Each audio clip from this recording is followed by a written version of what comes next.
Mas Luís, o Luís falou de comunicação social e tu és, isto é agora uma opinião muito pessoal, um de dois ou três principais jornalistas em Portugal que eu leio e sigo em matéria de investigação e jornalística na área da integridade dos sistemas políticos e do sistema público, para não falar em corrupção. Fala-nos um bocadinho da tua experiência nesta transição, no teu papel, na tua missão pessoal e profissional de contar histórias e, no bom sentido, desta relação entre o setor público, entre os partidos políticos e os recursos financeiros.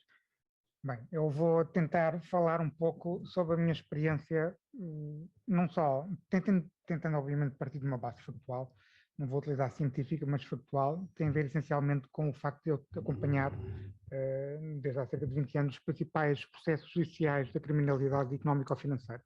Eu conheço-os praticamente todos, conheço-os não é de falar com estudos, de consultar os processos, de ver o que de facto se investigou, quais foram as provas que se obtiveram, e portanto tenho esse conhecimento empírico bastante vasto e também conheço também as principais figuras das magistraturas e da Polícia Judiciária que acompanham e investigam este caso. Portanto, tenho esse conhecimento que eu vou tentar transmitir. Respondendo à tua pergunta, eu em primeiro lugar, enquanto jornalista, deparo-me, isto aqui tem um pouco a ver também com o trabalho que a professora Margarida Salema, já agora um pequeno parênteses, que eu gostava de dar os parabéns pela obra, que não dei ainda há pouco, gostava de ratificar esse erro, é uma obra muito importante, que eu já li e tive o prazer de ler, é uma obra muito importante. A professora Margarida Salema deparou-se com esse problema e eu deparo-me todos os dias com o problema que é a falta de transparência na vida política portuguesa e na vida pública portuguesa. Um jornalista, acima de tudo, escrutina os poderes públicos, é assim que eu vejo a minha profissão. Isso, para escrutinar, como em qualquer democracia, independentemente dela ser avançada ou menos avançada, é preciso acesso à informação, é preciso acesso às fontes, que é um direito até constitucional, que está em qualquer constituição de qualquer república ou de qualquer país democrático. Portanto, esse acesso às fontes muitas vezes não é feito, não acontece, não se verifica. Um simples pedido de um jornalista para ter acesso a um relatório público de natureza, que esteja nas mãos do governo, que esteja nas mãos de uma Câmara Municipal, não é concretizado de forma automática. Muitas vezes há muitos entraves e muitos problemas. Isso leva-nos à questão do financiamento político. O financiamento político em Portugal, desde o início, que sempre foi visto, e aqui vou pegar numa expressão que eu achei muito curiosa do secretário-geral da OCDE, do Sr. Angel Gurria, que está no livro da professora Margarida Salema, que fala no assunto tabu do financiamento político, ser um assunto tabu. E em Portugal sempre foi durante muitos anos um assunto tabu. Basta pensar que a construção da democracia portuguesa, que hoje em dia isso é um conhecimento histórico que nós temos, faz parte de livros históricos, faz parte de livros de memórias de pessoas, de políticos e não só, que construíram a democracia portuguesa. Durante muitos anos, os partidos políticos portugueses foram financiados, nomeadamente no início, logo a seguir ao 25 de Abril, por meios completamente informais, fossem apoiados por entidades, partidos europeus, nomeadamente alemães, nórdicos, ingleses, através de fundações, através de meios completamente informais, não necessariamente transferências bancárias, seja também o próprio Partido Comunista Português, que era financiado por um país estrangeiro, a União Soviética, que graças a Deus já não existe, mas sempre houve um financiamento opaco durante muitos anos. Depois da democracia portuguesa se consolidar, num ambiente ainda em que a sociedade portuguesa, derivado de instabilidade económica, instabilidade política, uma administração pública muito mal paga, em que a corrupção era ela própria também endémica na sociedade portuguesa, o financiamento dos partidos políticos continuou durante muito tempo por essas vias informais.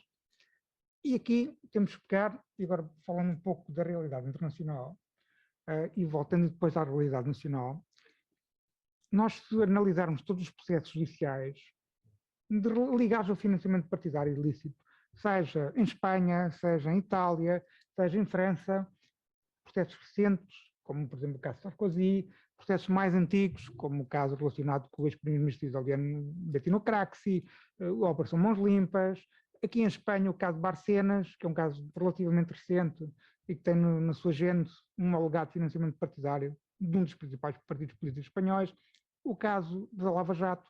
Todos estes casos revelam uma questão, tem um ponto em comum. que é o seguinte: o financiamento partidário ilícito está ligado diretamente à corrupção.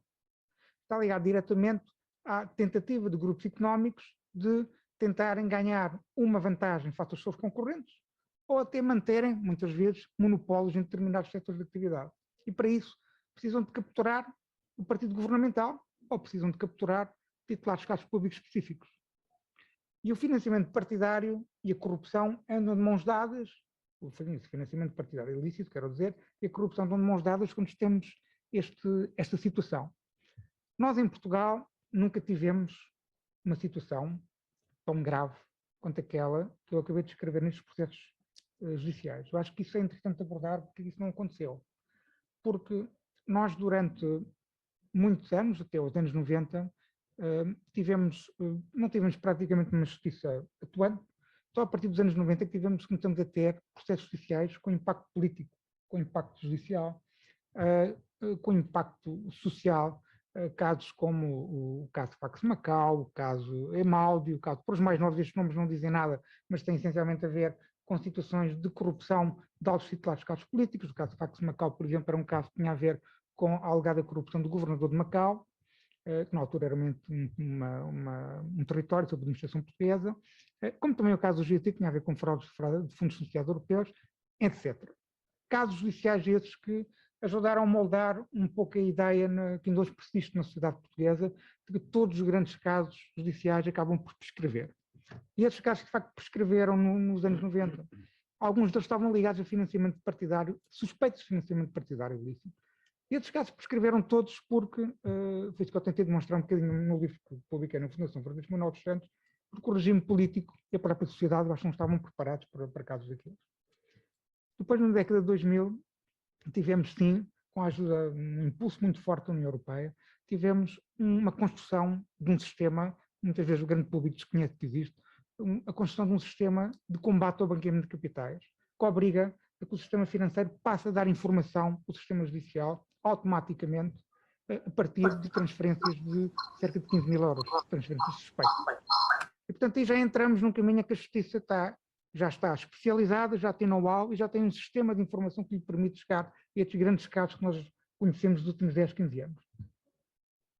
Não tem uma origem, nenhuma conspiração, como às vezes alguns comentadores fazem crer. Não aqui o Dr. Marcos Mendes está muito bem informado sobre essa situação, mas outros que têm sempre uma ideia de que estes casos surgem por conspiração ou denúncias. Não, surgem porque existe um sistema de informação ágil, ativo e que funciona entre o sistema financeiro e a justiça.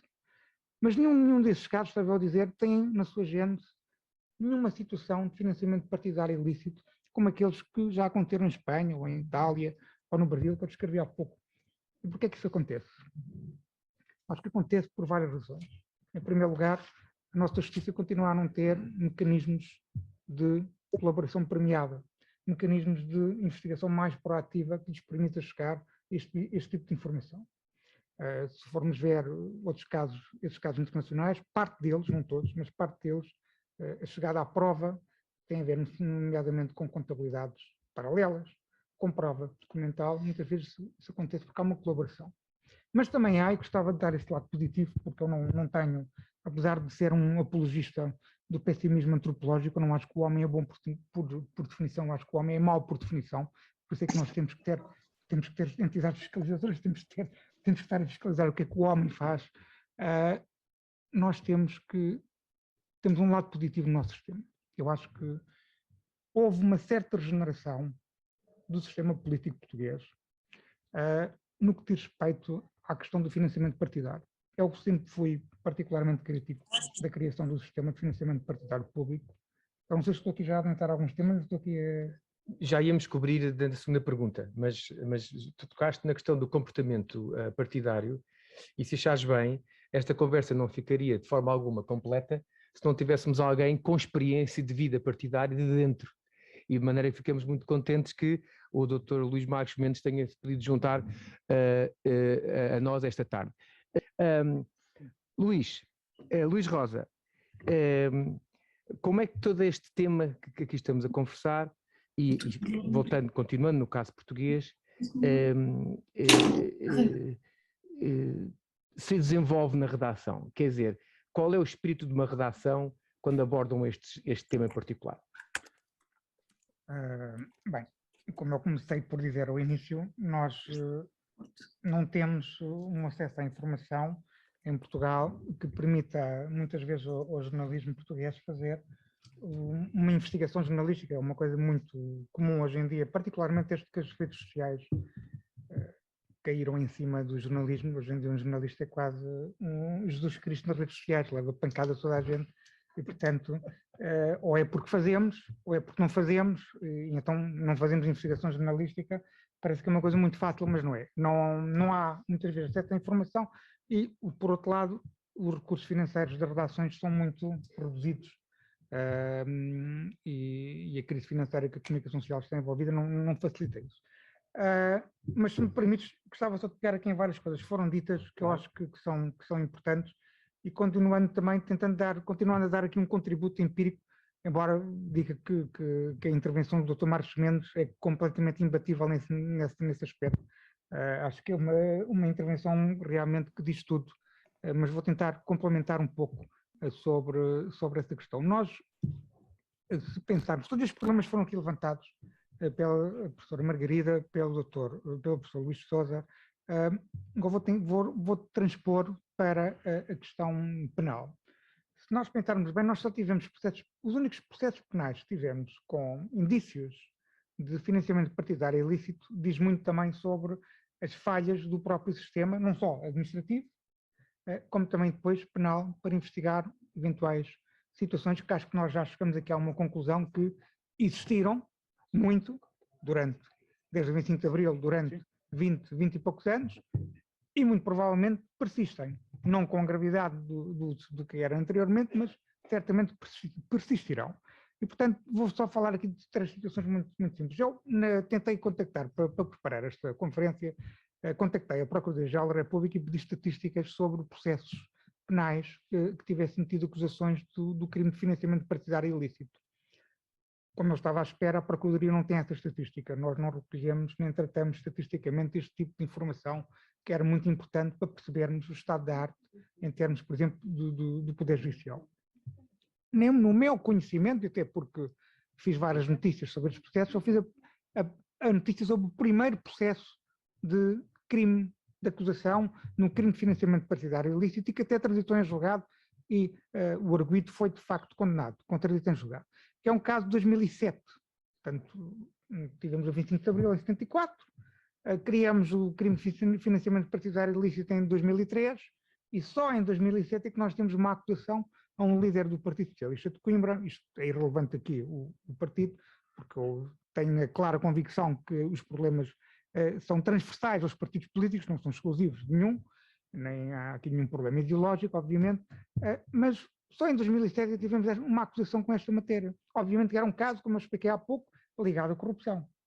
Obviamente que era uma situação em que o ex-vereador e ex-presidente do PS de Coimbra foi acusado de corrupção passiva e, ao mesmo tempo, tinha pedido dinheiro a um empresário ou uma entidade coletiva, uma empresa, e, portanto, comprovou-se nos autos que assim era e a pessoa foi condenada.